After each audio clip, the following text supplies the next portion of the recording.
Hey, Lokati here. Today we are talking about our Lightning Strike Slayer. There have been a lot of small changes made to the build as we have continued to progress in the game and get an idea of what we can do and what works and what doesn't work.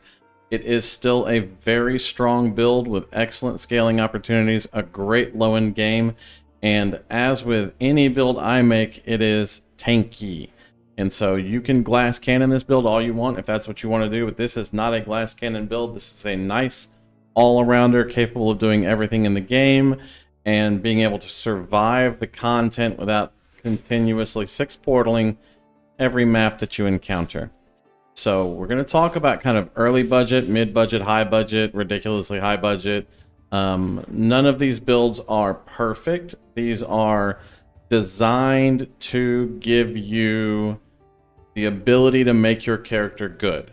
So there's a lot of wiggle room in them, and there are a lot of things that you can do personally to improve on the build, or things that are part of the build that if you don't have yet, you can use something else instead of, and we'll kind of talk about some of that kind of stuff.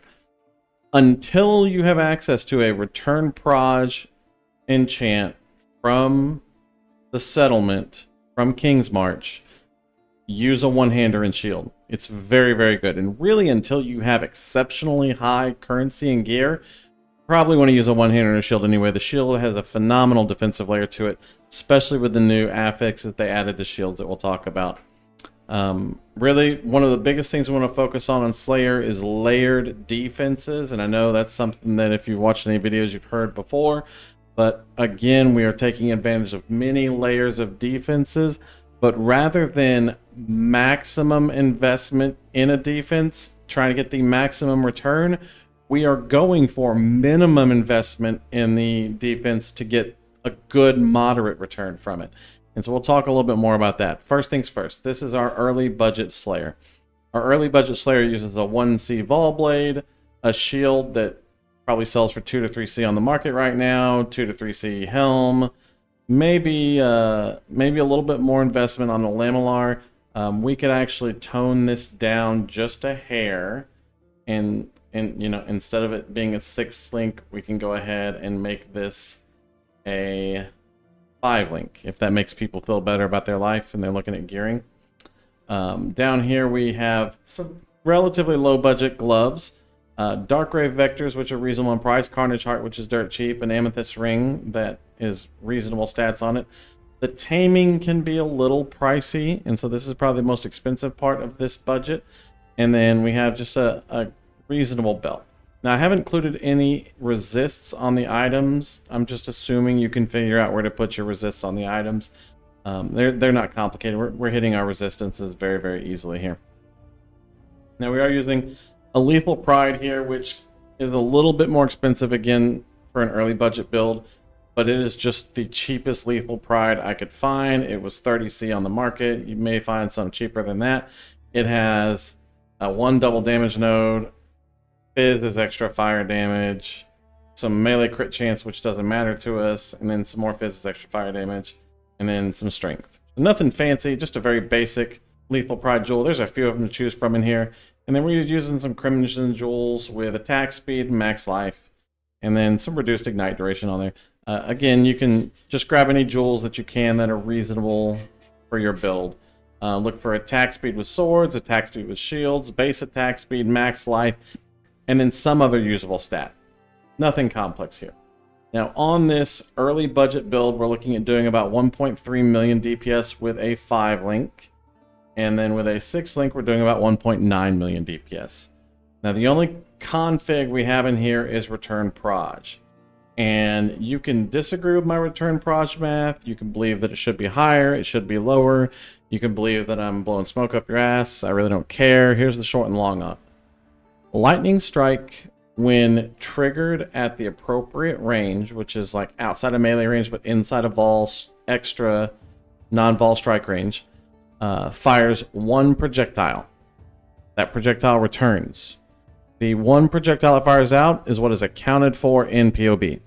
The return is not. So that's 39% more projectile damage for that return. When that projectile hits the target, Sniper's Mark procs, which fires a projectile. that projectile returns. It fires 2, actually. But that projectile returns. When that projectile returns and hits the target, it does 39% more damage. Your non-vol melee hit is going to fire a projectile. Now that one won't hit the target, but it'll return. When it returns, hits the target, 39% more damage. Then since it did not initially hit the target, it is not on cooldown or effect for Sniper's Mark. And so the return is its first hit. That first hit will trigger Sniper's Mark. Sniper Mark will fire a projectile. That projectile will return 39% more damage. Now, all that adds up to 155%. But Sniper's Mark projectiles will return to you and not the target. And so realistically, only about 2/3 of them are going to hit the target on the way back in, because some of them will be directed straight towards you, and then when they return to you, they're not going to hit anything. So we're approximately 2/3. You could do more or less on that math if you wanted to do different math. This gives us a net total of about 116% more projectile damage on the lightning strike. Now, once you get return projectiles on a sword, these 39s become hundreds. And the math is just 300% more damage. That's all it is. Again, if you don't agree with any of that, that's fine and dandy. You can leave comments in the notes with like links to Wolfram Alpha and a couple of line graphs showing your average bell curve, whatever. I don't care. This is the math I'm using. Now, based on that, again, we're about 2 million DPS on the early budget character. On our config, the only other thing we're using frenzy charges. We're generating them from our sword spec mastery versus a unique target. We're generating them blood rage versus clearing. We're using endurance charges. We're generating endurance charges every time we block a hit. You also have enduring cry if you need to manually generate endurance charges, but you're just going to have full uptime on them. You get hit all the time. Do you have life tap? Yep. We have life tap. We're life tapping. We do use life tap on this one. On some builds we do, some builds we don't. Are you fortified? Yep, we're spec'ing to fortifying. Yep, we got rage. We're raging all over the place. Yeah, we're leeching, and we've probably killed recently. Trinity, we are hitting Trinity very easily. Again, real quick rundown on Trinity. You need 2 elements that overlap. And so we could do 38k or 25k fire. We could also do 32k or 21k cold. So these are constantly overlapping, which is going to maximize our Trinity values. The lightning is also overlapping, but these two are closer, and so these will be triggering it more often. It doesn't matter. It all works the same way. And then projectile travel distance, we're averaging about 25. When the projectiles travel, the closer they are, the more damage they do. The further they are away, the further they are on their travel, the less damage they do, because we are taking point blank. And then we're probably averaging about a 25 shock. We hit pretty hard with lightning. This could be less. It could be more. In fact, on the early budget, we'll probably say 15 would probably be our shock here. And so everything here is really straightforward. And this is against a Guardian Pinnacle boss, obviously. On clear, you're going to be doing more damage. But this is just set up for the Guardian Pinnacle boss here. We got a very similar loadout here to the other one, so we won't go over this every time. Same thing with everything here. Our items over here, we have moved up into nicer items on the character. This is our mid-budget build. We are running probably 55, 60 div in this build, so it is a little pricier. We do have a yoke, we do have Ralakesh, we do have a taming, we do have Arn's Anguish. We are running a better lethal pride. We are running an interrogation. And so all of this gets you up to about 7 million DPS. It could be a little bit more, it could be a little bit less, depending on what you're doing, where you're at. If you wanted to do this on a little bit more budget, you could drop back down to Dark Ray Vectors instead of the Ralakesh and go back to your regular Vanguard belt that puts you at about 5 million DPS instead of 7 million and saves you about half to 2/3 of the cost of the build. So those are options for you there that you can move around in. So everything's straightforward here. We stepped up with a little bit nicer ring. We have a little bit nicer chest piece with some physical damage reduction and some additional suppressed spell damage.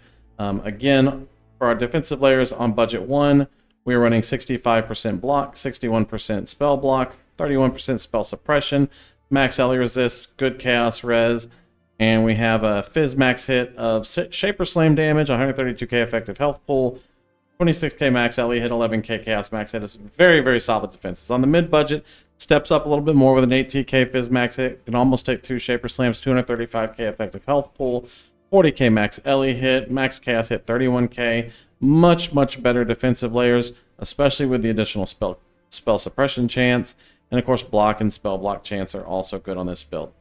Now, if we step up into a high budget, this starts to get pricier. We're looking at very, very strong rares here. Most of everything else is the same, but I mean, this is an 1300 DPS LE sword.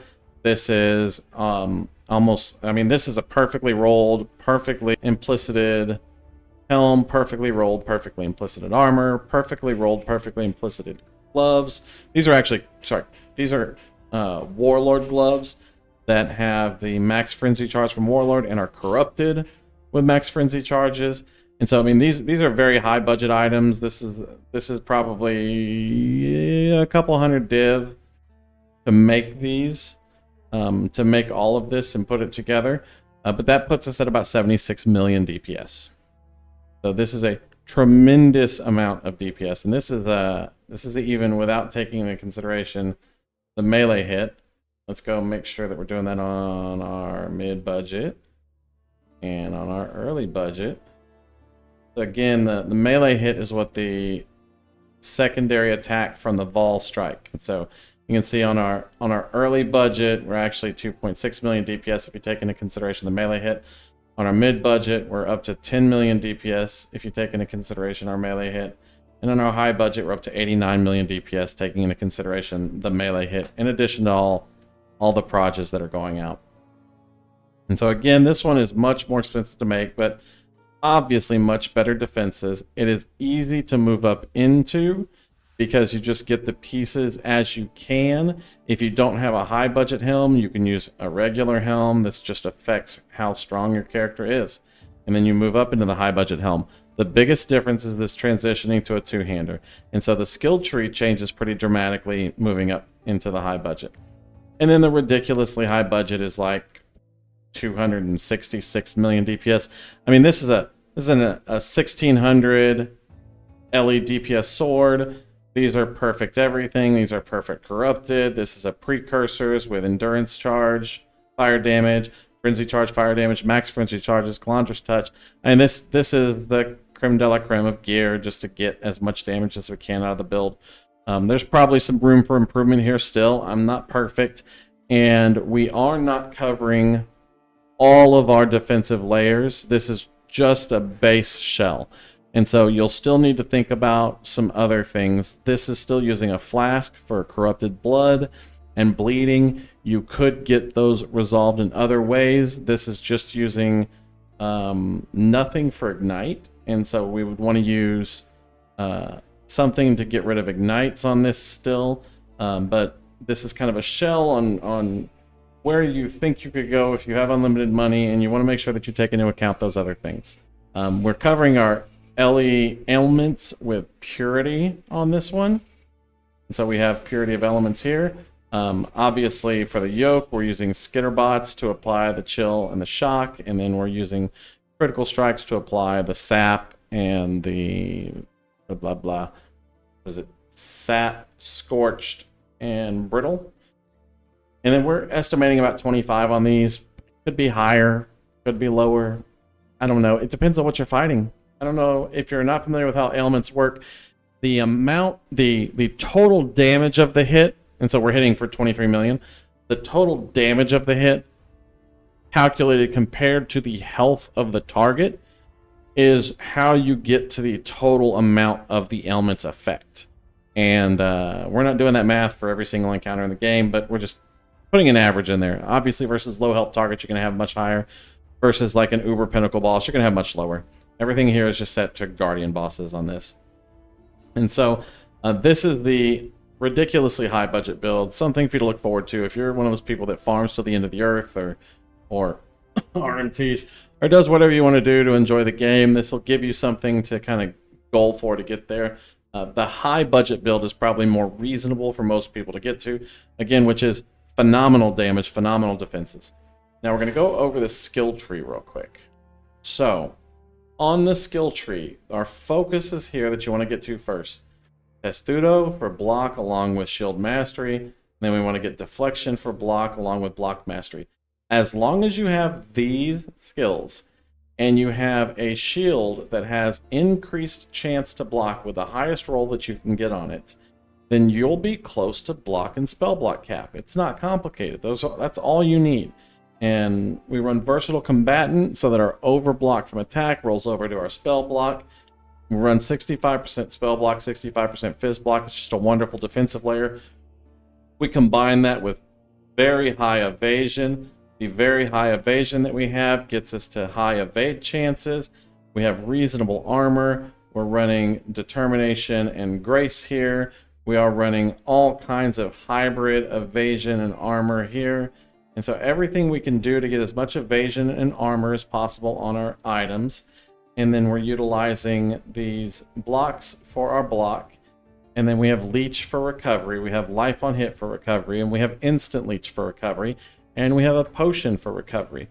We have a little bit of spell suppression here. You can pick up 3 nodes, spell suppress lucky, 12% chance to suppress spells, and 5% chance to suppress spells, along with a little bit of flask charges that come in when you suppress spell damage. Gets us to 31% spell suppression with nothing on our gear. It's 3 points at 10% spell suppression apiece. That is tremendous value for a very minimum investment. So a spell has to get through our spell block, and then it has to get through our spell suppression, and attacks have to get through our evasion, and they have to get through our block chance. And then all of that damage gets mitigated by our armor and our resistances and our endurance charge stacking. And so it ends up being a very, very strong layer of defenses that get us wonderful effective health pools and max hits that we have up here. You do want to go to bravery because it's phenomenal for the max life and the additional evasion and armor rating. And it gives us another node to pull in things from our lethal pride. Obviously, Art of the Gladiator, remove movement penalties. We are using attack mastery here with Gladiator's Perseverance because we are leeching all the time. This is just this wheel is probably one of the highest DPS wheels in the entire skill tree for us here. We are taking Weathered Hunter for the accuracy. If you have enough accuracy on your gear, you can pull points out here.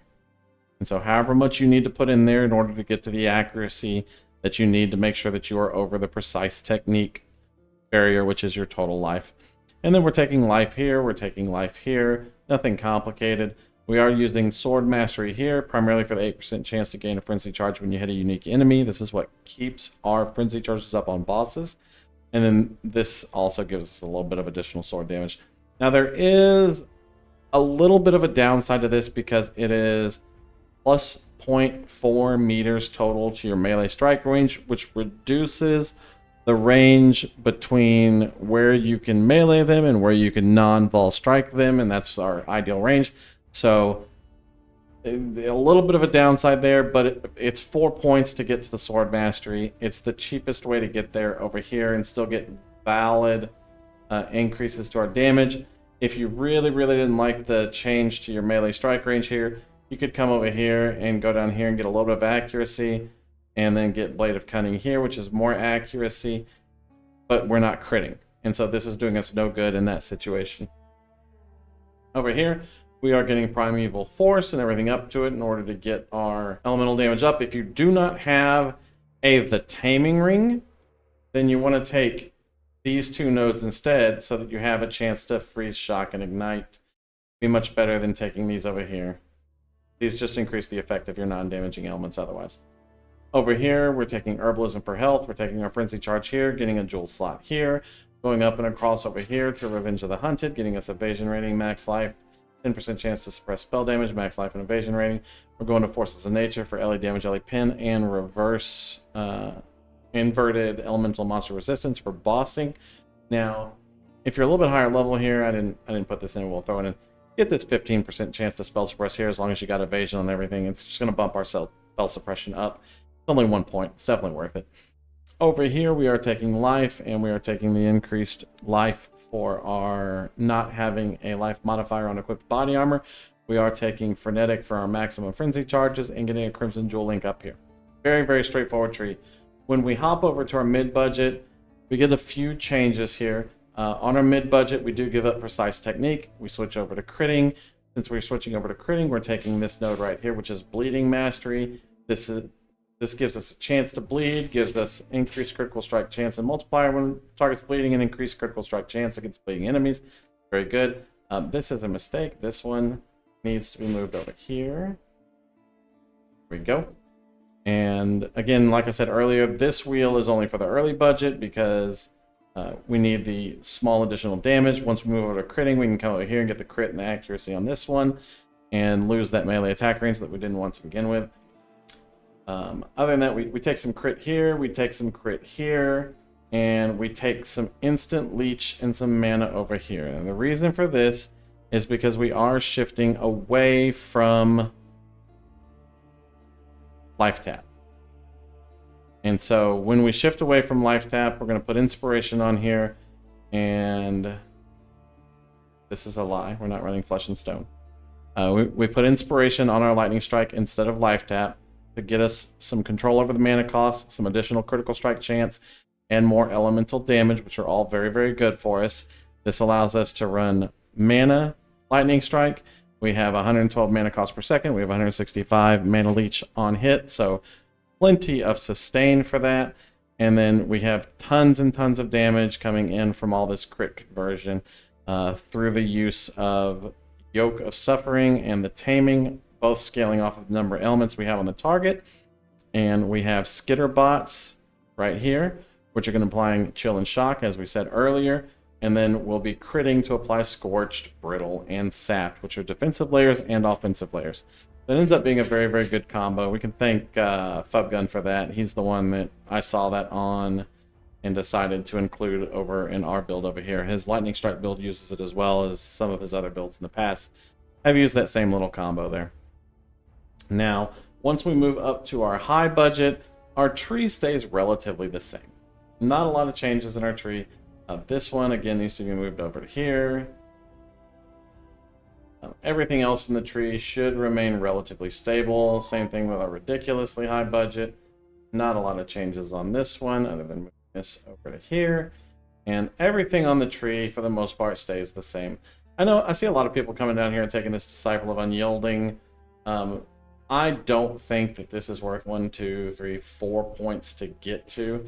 But if you really like it, you could pull points from crit or something over here to do it. But you know what? What is our critical strike chance without this? We can go and take it now.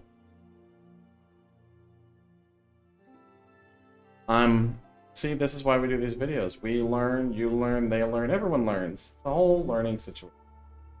Can't remove this one because we need that crit. Decisions. Do we need this accuracy? We don't.